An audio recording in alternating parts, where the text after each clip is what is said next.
What is happening in Washington right now does not look like normal politics. It looks like a rebellion. For the first time in this presidency, Donald Trump did not just encounter resistance. He encountered a full-scale revolt from inside his own party. It happened less than 3 hours ago. The gavel came down in the United States Senate, and the sound carried all the way to the Oval Office. The vote was not close. It was not ambiguous. It was decisive. The United States Congress just intervened to prevent the president from launching an economic assault on Canada. Trump tried to corner his northern neighbor. He tried to deploy what he considered the ultimate weapon, a 25% universal tariff on every product crossing the border. He was certain he had the leverage. He was certain Canada would capitulate the way other nations had when faced with similar pressure. He expected surrender. Mark Carney did not surrender. He did not raise his voice. He did not engage in public confrontation. He methodically dismantled Trump's entire strategy from the inside. And now the consequences are cascading through Washington and through financial markets simultaneously. The White House is scrambling. Trading floors are volatile. And for the first time, a question that was previously unthinkable is being asked openly. Is the president losing control of his own coalition? Let me take you through exactly what changed today, the leverage Carney deployed, the Republicans who broke ranks, and why, even if you live nowhere near the Canadian border, this vote just protected your household. Budget from damage you would have felt within days. At 2 Eastern Time, the Senate passed a bipartisan resolution that effectively removes the president's authority to impose national security tariffs on Canada without explicit congressional authorization. This is the most significant constraint placed on presidential trade power in decades. For years, Trump has relied on Section 232 of trade law, the national security provision that allows the president to impose tariffs unilaterally.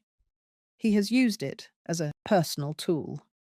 He decides a country has displeased him, and he imposes economic punishment without consulting Congress, without seeking legislative approval, without any institutional check on his authority.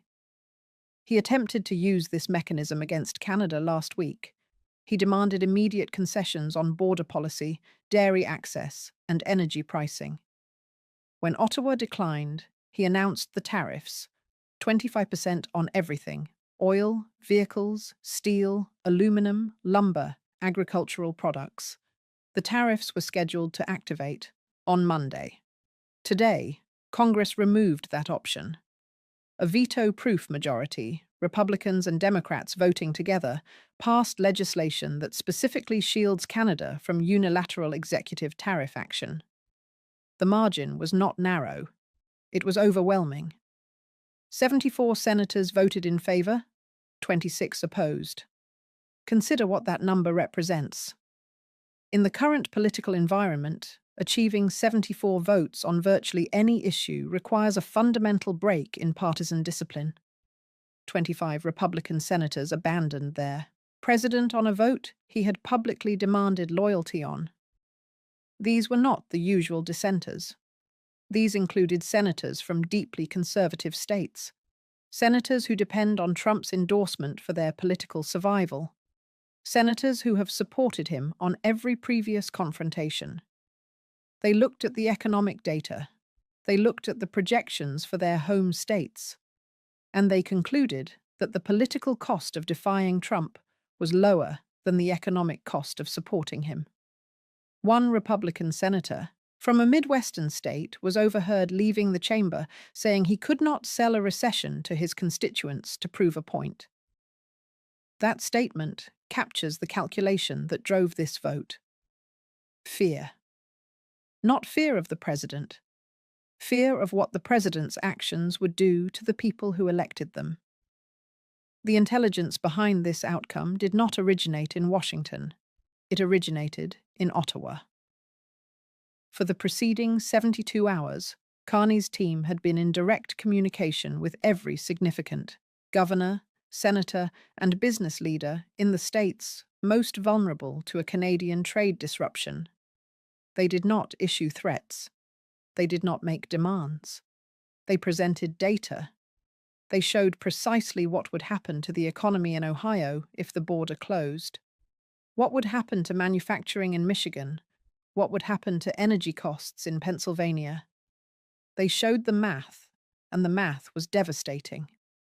American auto manufacturers sent a letter to Senate leadership signed by the executives of 3 major companies and 5 major energy corporations. The language was not diplomatic. It was explicit. They warned that if the tariffs activated on Monday, assembly lines in Michigan and Tennessee would cease operations within 48 hours. They warned that fuel prices in the Midwest would increase by 40 cents per gallon overnight. They stated in writing that this was not a negotiation tactic, but a supply chain collapse. Sources indicate that Carney's team helped provide the analytical foundation for that letter. They understood that the American business community had reached its breaking point. They understood that Trump's rhetoric functions effectively on television, but fails completely when tested against a spreadsheet. An image circulating from Ottawa shows Carney in a strategy session with his trade ministers. The table is covered not with maps of Canada, but with maps of American congressional districts. They had identified precisely which districts would absorb the most damage from a trade disruption, districts that Trump needs for upcoming elections. And they ensured that every representative in those districts understood exactly what was approaching. This was not conventional diplomacy. This was precision political engagement. Carney brought a surgical instrument to a confrontation where Trump was swinging wildly. When a reporter caught Carney leaving that meeting and asked whether he was concerned about the president's reaction, Carney did not break stride. He adjusted his glasses and said, "The math works for us. I hope the president checks his calculations." The fundamental question is how a president who rebuilt an entire political party around personal loyalty suddenly lost control of his own Senate. The answer lies in the mechanics of the trap he constructed for himself. Trump's negotiating approach has always depended on what strategists call the madman theory. Project enough volatility and unpredictability that the other party calculates surrender is cheaper than confrontation. This approach produced results against some opponents. It generated concessions from nations that calculated the cost of resistance exceeded the cost of compliance. But the approach depends on a critical assumption that the target has no viable alternative, that the pressure is so overwhelming and the options so limited that submission is the only rational choice. Carney eliminated that assumption systematically. When Trump threatened tariffs, Carney did not respond with counter-threats. He released a targeted list of American products that Canada would restrict in retaliation, and he ensured that list included specific products manufactured in the home states of the most politically influential Republican senators: bourbon from Kentucky, electronics from Texas, agricultural equipment from the Midwest. He made the political cost of supporting Trump's tariffs personal and specific for the senators, whose votes would determine whether the policy survived. Simultaneously, Carney was conducting outreach that bypassed the White House entirely. He communicated directly with state governors, with corporate executives, with labor union leadership. He presented a consistent message. The president is about to inflict damage on your economy. Here is the data that proves it. Here is what you can do to prevent it. And here is how Canada can help if you help us. It was a level of strategic sophistication that Washington was not prepared for. American institutions are accustomed to Canadian leaders who arrive in Washington seeking approval. Carney arrived with leverage, and he deployed it with the precision of someone who has spent decades understanding exactly how economic systems respond to pressure. The contrast between the two leaders explains the outcome. Trump operates on instinct and spectacle. He sees a problem and responds with maximum force, expecting the impact to produce compliance. Carney operates on systems analysis. He identifies pressure points. He calculates which actors have the ability to influence outcomes, and he applies exactly enough force to those specific points to produce the result he needs. Trump wanted to win a news cycle. Carney wanted to restructure a relationship. And today, the structural approach prevailed. The implications for ordinary people on both sides of the border are immediate and tangible. If those tariffs had activated on Monday, the cost of lumber for home construction would have increased by approximately 20%. Gasoline prices would have spiked. Grocery costs would have risen. Canada is the largest supplier of energy to the United States. Disrupting that supply produces consequences that arrive at the pump within days, not weeks. But beyond the immediate economic relief, this vote represents something larger. It signals a shift in how international relationships function when the traditional leader becomes the source of instability rather than the guarantee of order. For 70 years, the United States has occupied the central position in the global economic system. It set the rules. It established the norms. It provided the stability that allowed international commerce to function predictably.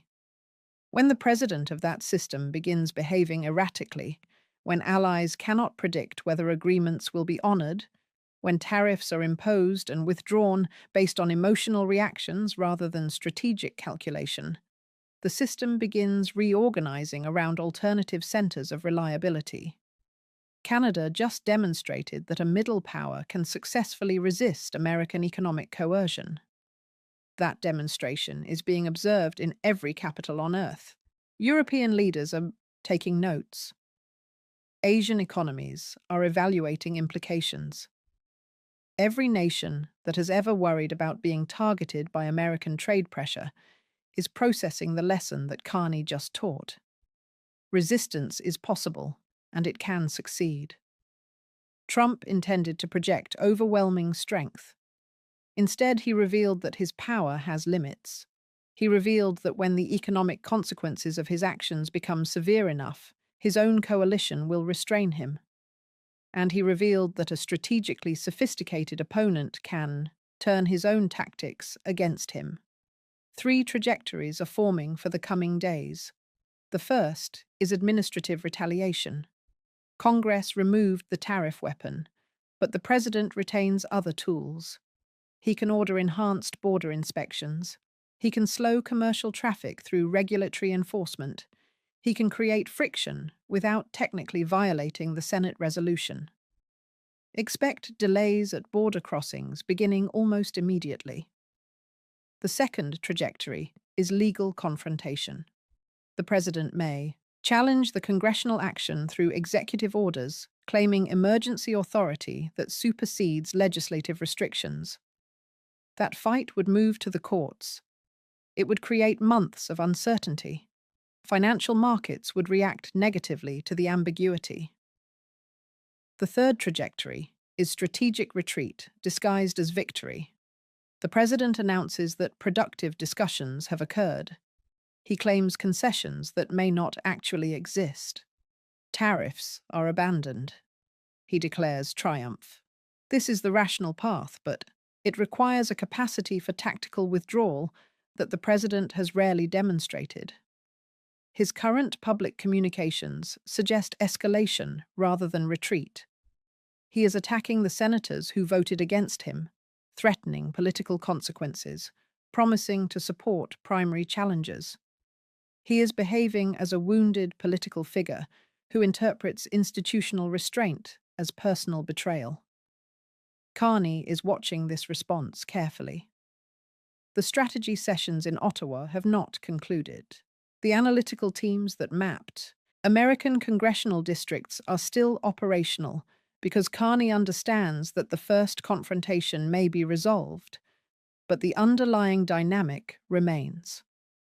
A president who governs through intimidation will continue seeking targets, and preparation for the next round must begin before the current one fully concludes.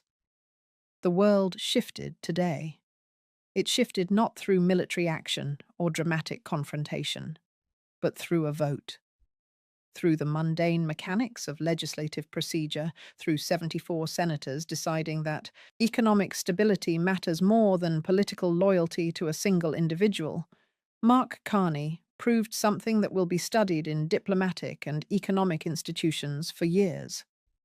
You do not need to be the largest power to prevail in a confrontation. You need to understand the systems that connect economies. You need to identify the pressure points that translate economic reality into political consequences. And you need the discipline to apply pressure precisely rather than broadly. Trump brought volume, Carney brought mathematics. And today, mathematics won. The president is diminished but not defeated. The tools of executive power remain substantial even with tariff authority constrained. The coming weeks will test whether the institutional guardrails that activated today can sustain themselves against a leader who has consistently demonstrated willingness to challenge every boundary placed in his path. What happened in the Senate chamber this afternoon was not the end of this confrontation. It was the establishment of a new boundary, and the critical question going forward is whether that boundary holds. Whether the coalition that formed today maintains its cohesion under the pressure that will inevitably follow, and whether the demonstration that congressional authority can override presidential impulse on trade policy represents a permanent correction or a temporary pause before the next escalation. Carney is prepared for either outcome. His strategy does not depend on a single victory. It depends on structural repositioning that makes Canada progressively less vulnerable to American economic coercion, regardless of who occupies the White House. Every trade agreement signed with a non-American partner, every supply chain redirected toward alternative markets, every diplomatic relationship strengthened with European or Asian economies, each one reduces the leverage that any future American president can exert. That is the long game. And today, it advanced significantly, not because Canada is stronger than the United States, but because in this particular confrontation, Canada was smarter. And in a world where economic interdependence creates mutual vulnerability, being smarter matters more than being bigger. The gavel came down, the vote was recorded, and the relationship between these two nations entered a new phase. One defined not by the assumption of American dominance, but by the reality of mutual dependence. And mutual dependence requires something that has been conspicuously absent from Washington: respect. Carney did not demand respect through rhetoric. He earned it through results. And the 74 senators who voted today did so not because they suddenly developed affection for Canada. They voted because they understood that the alternative was economic damage to their own constituents that no amount of political loyalty could justify. That is what leverage looks like when it is deployed by someone who understands how the world actually works. And that is why tonight, the balance of power on this continent looks different than it did this